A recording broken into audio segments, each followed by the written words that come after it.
दिल्ली के सिंगू बॉर्डर पर भी दूसरे बॉर्डरों पर देश के दूसरे हिस्सों की तरह आंदोलन में भाग लेने वाले मौत के शिकार हुए किसानों संगठनों व आंदोलनकारी द्वारा श्रद्धांजलि दी गई। दिल्ली के सिंगू और टीकरी बॉर्डर के साथ ही कुछ किसान दिल्ली आते हुए बीच रास्ते में मौत का शिकार हो गए, जिनमें संतराम सिंह भी एक है, जिन्होंने किसानों की व्यवस्था देखकर आत्महत्या की सुसाइड की नोट भी छोड़ा। ऐसे 22 किसानों के फोटो व डिटेल सिंगू बॉर्डर किसानों के पास थी। उन सभी के फोटो लगाकर किसानों द्वारा श्रद्धांजलि दी गई व प्रार्थना सभा का आयोजन किया गया। किसानों ने बताया कि आज देश के अलग अलग हिस्सों में प्रदर्शन सभाएं उन दिव्यांग किसानों के लिए की जा रही है।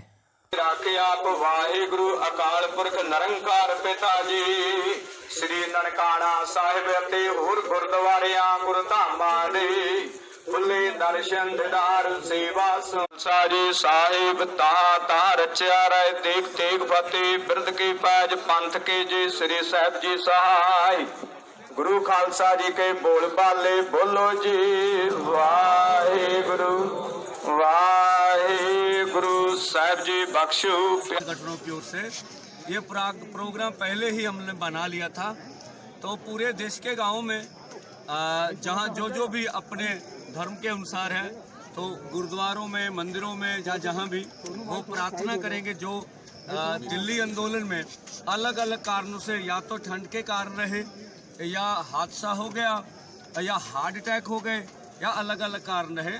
एक बाबा जी ने दुखी होकर सरकार से अपने आप को गोली भी मारी, तो उन सभी तकरीबन 22 की लिस्ट है अभी तक हमारे पास। तो 22 जो किसान वो बिछड़ चुके हैं हमसे, तो उन सभी को हमने श्रद्धांजलि देने के लिए आज सिंघू कुंडली बॉर्डर के ऊपर 12 बजे अरदास करके उनको नमन किया, और ये उनसे वादा भी किया कि जो उनके सपने थे, जो उनके ख्वाब थे कि ये कृषि कानून वापस होने चाहिए, तो तब तक ये आंदोलन जारी रखेंगे। और इसके बाद शाम 5 बजे के बाद यहाँ पुष्प रखे गए हैं, उनकी तस्वीरें हैं, तो लोगों को, भारतवासियों को जो यहाँ आना चाहे उनको पुष्प चढ़ाने के लिए वो भी 5 बजे के बाद मोमबत्तियाँ जलाकर जो उनकी श्रद्धांजलि शाम को भी दी जाएगी, कैंडल जलाए जाएंगे। यही हम आशा करते हैं सब भारतवासियों से, जहाँ पर भी वो हैं वो इस तरह का प्रोग्राम करते, जो हमारे से बिछड़ चुके हैं उनको श्रद्धांजलि दें और ये आंदोलन के लिए शुभकामनाएं मांगे। सर मांगे वही रहेंगी, वो इसी पे अड़े रहेंगे?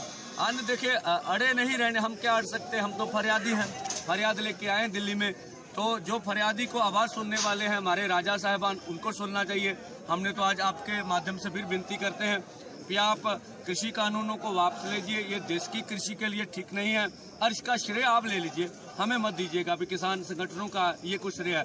तो ये देश के हित में होगा, देश की खेती के हित में होगा, और भारतवर्ष इससे बढ़ेगा, आगे बढ़ेगा, इस कृषि को फायदा होगा। प्रधानमंत्री नरेंद्र मोदी जो हैं आज गुरुद्वारे भी गए थे, रकाबगंज मत्था टेका उन्होंने, गुरु तेग बहादुर।